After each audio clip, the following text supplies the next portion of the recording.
স্বাগতম জনাইছো এটা বিশেষ খবৰ লৈ অহাৰ চেষ্টা কৰিছো নিৰ্বাচনী সভাত এইকেইটা দিনত ব্যস্ত হৈছে মুখ্যমন্ত্ৰী ডক্টৰ হিমন্ত বিশ্ব শৰ্মা এখন নিৰ্বাচনী সভাত মুখ্যমন্ত্ৰীক এগৰাকী যুৱকে প্ৰশ্ন কৰি কৈছিলে যে কংগ্ৰেছৰ তৰফৰ পৰা বিভিন্ন সময়ত কোৱা হয় যে বিজেপি চৰকাৰ অহাৰ পাছত নামাজ বন্ধ কৰি দিয়া হ'ব বা অন্যান্য পদক্ষেপ লোৱা হ'ব কিন্তু মুখ্যমন্ত্ৰীয়ে ইয়াৰ উত্তৰ দি ক'লে যে বিজেপি চৰকাৰ অহাৰ পাছত মুছলমান লোকসকলৰ কোনো অসুবিধা হোৱা নাই মুখ্যমন্ত্ৰী আৰু কি কৈছে তাৰ তথ্য লৈ অহাৰ চেষ্টা কৰিছো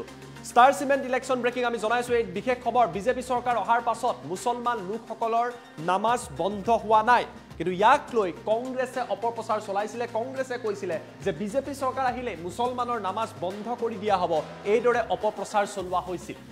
মুখ্যমন্ত্ৰীয়ে কৈছে মোদী চৰকাৰ অহাৰ পাছত মুছলমান লোকসকলৰ বা ইছলাম ধৰ্মাৱলম্বী লোকসকলৰ কোনো ধৰণৰ অসুবিধা হোৱা নাই মোদী চৰকাৰ অহাৰ পাছত তেওঁলোক ভালকৈ আছে কিন্তু কংগ্ৰেছে বিজেপি চৰকাৰৰ বিৰুদ্ধে মুছলমানৰ নাম লৈ অপপ্ৰচাৰ চলাই থাকে মুখ্যমন্ত্ৰীয়ে তাৰ লগতে মন্তব্য কৰি কৈছে যে বিজেপি চৰকাৰ অহাৰ পাছত ইছলাম ধৰ্মাৱলম্বী লোকসকলে ঈদৰ ক্ষেত্ৰতো কোনো ধৰণৰ অসুবিধা পোৱা নাই আগতে যিদৰে ঈদ পাতিছিলে এতিয়াও তেওঁলোকে ঈদ পাতি আছে বিজেপি চৰকাৰ অহাৰ পাছত মুছলমান লোকসকলৰ নামাজ আদা কৰাৰ ক্ষেত্ৰতো কোনো ধৰণৰ অসুবিধা হোৱা নাই বুলি উল্লেখ কৰিছে ঈদৰ ক্ষেত্ৰত হওক নামাজৰ ক্ষেত্ৰত হওক ৰোজা ৰখাৰ ক্ষেত্ৰত হওক বা হজলৈ যোৱাৰ ক্ষেত্ৰত হওক কোনো ক্ষেত্ৰতে ইছলাম ধৰ্মাৱলম্বী লোকসকলৰ অসুবিধা হোৱা নাই মছজিদত যোৱাৰ ক্ষেত্ৰতো মুছলমান লোকসকলে অসুবিধা পোৱা নাই কিন্তু কংগ্ৰেছে ইয়াক লৈ বিভিন্ন সময়ত অপপ্ৰচাৰ চলাই থাকে আৰু নিৰ্বাচনৰ সময়তো কংগ্ৰেছে অপপ্ৰচাৰ চলাই আছে আৰু এই কথা মুছলমান লোকসকলে গম পাইছে আৰু সেইবাবেই মুছলমান লোকসকলে এইবাৰ ভাৰতীয় জনতা পাৰ্টিক ভোটদান কৰিব এখন জনসভাত যথেষ্ট সংখ্যক মুছলমান লোকৰ মাজত মুখ্যমন্ত্ৰী গৈছিলে আৰু তেতিয়াই মুখ্যমন্ত্ৰীৰ তৰফৰ পৰা এই মন্তব্য প্ৰকাশ কৰা হৈছে আমাৰ লগত মুখ্যমন্ত্ৰী ডক্টৰ হিমন্ত বিশ্ব শৰ্মাৰ মন্তব্য আছে মন্তব্য আপোনালোকক দেখুৱাই লোৱাৰ চেষ্টা কৰিছো মানে মুছলিমৰ যে নামাজ ৰোজা বুলি এইটো মানে অলপ মাজে মাজে কৈ থাকে যে এই নামাজ ৰোজা আজান বন্ধ হ'ব এইটো মানে বেয়া লাগে অলপ মানে মোৰ মতে কি মানে হিন্দু মুছলিম ভাই ভাই সব একেলগে থাকক আচ্ছা এতিয়া নামাজ বন্ধ হ'ব বুলি কংগ্ৰেছে কয় নে বিজেপিয়ে কয় কংগ্ৰেছে কয় ৰোজা বন্ধ হ'ব বুলি কংগ্ৰেছে কয় নে বিজেপিয়ে কয় আজি 10 বছৰ নামাজ বন্ধ হ'ল নেকি তেতিয়ালে কংগ্ৰেছী বিলাকে কিয় কৈ থাকে হেকানে কংগ্ৰেছী বিলাকক খুদিব লাগে যে তহতি 10 বছৰ একেটা কথাই কিয় কৈ আছ নতুন কথা ক হয় না নহয় আজি মোদী প্ৰধানমন্ত্ৰী হোৱাৰ পিছত কোনোবা মুছলমান মানুহৰ সন্তলিত কিবা দিগদাৰ হৈছে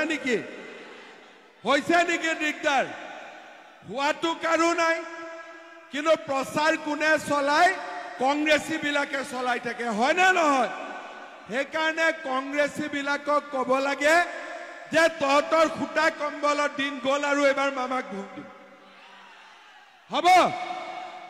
এবাৰ ঈদত অসুবিধা হৈছে নেকি কাবাৰ নামাজত অসুবিধা হৈছে নেকি কাবাৰ ৰোজাত তকলিফ হৈছে নেকি কাৰোবাৰ হজত যোৱাত অসুবিধা হৈছে নেকি তেতিয়ালে আমি মোদীক কিয় বেয়া পাব লাগে হয় না নহয় মোদীজিক ভাল পায় না নাপায় মোক ভাল পায় না নাপায় বিজেপিক ভোট দিব না নাই এইবাৰ আমি সকলোৱে বিজেপিক ভোট দিব লাগে আমাৰ সমৰীয়া সমষ্টিত বহুত কাম কৰিব আছে হয়নে মানে কথা হলো কি মানে মুছলিমৰ যে নামাজ ৰোজা বুলি এইটো মানে অলপ মাজে মাজে কৈ থাকে যে এই নামাজ ৰোজা আজান বন্ধ হ'ব এইটো মানে বেয়া লাগে অলপ মানে মোৰ মতে কি মানে হিন্দু মুছলিম ভাই ভাই সব একেলগে থাকক আচ্ছা এতিয়া নামাজ বন্ধ হ'ব বুলি কংগ্ৰেছে কয় নে বিজেপিয়ে কয় কংগ্ৰেছে কয় ৰোজা বন্ধ হ'ব বুলি কংগ্ৰেছে কয় নে বিজেপিয়ে কয় আজি 10 বছৰ নামাজ বন্ধ হ'ল নেকি তেতিয়ালে কংগ্ৰেছী বিলাকে কিয় কৈ থাকে হেকানে কংগ্ৰেছী বিলাকক খুদিব লাগে যে তহতি 10 বছৰ একেটা কথাই কিয় কৈ আছ নতুন কথা ক হয় না নহয় আজি মোদী প্ৰধানমন্ত্ৰী হোৱাৰ পিছত কোনোবা মুছলমান মানুহৰ সন্তলিত কিবা দিগদাৰ হৈছে নেকি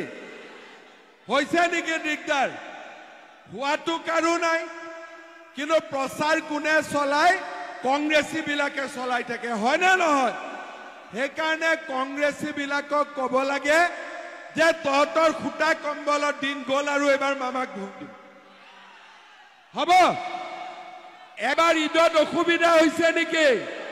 কাবাৰ নামাজত অসুবিধা হৈছে নেকি কাবাৰ ৰোজাত তকলিফ হৈছে নেকি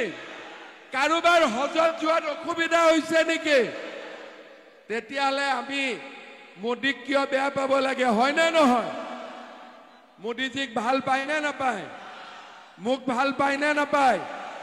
বিজেপিক ভোট দিব না নাই এইবাৰ আমি সকলোৱে বিজেপিক ভোট দিব লাগে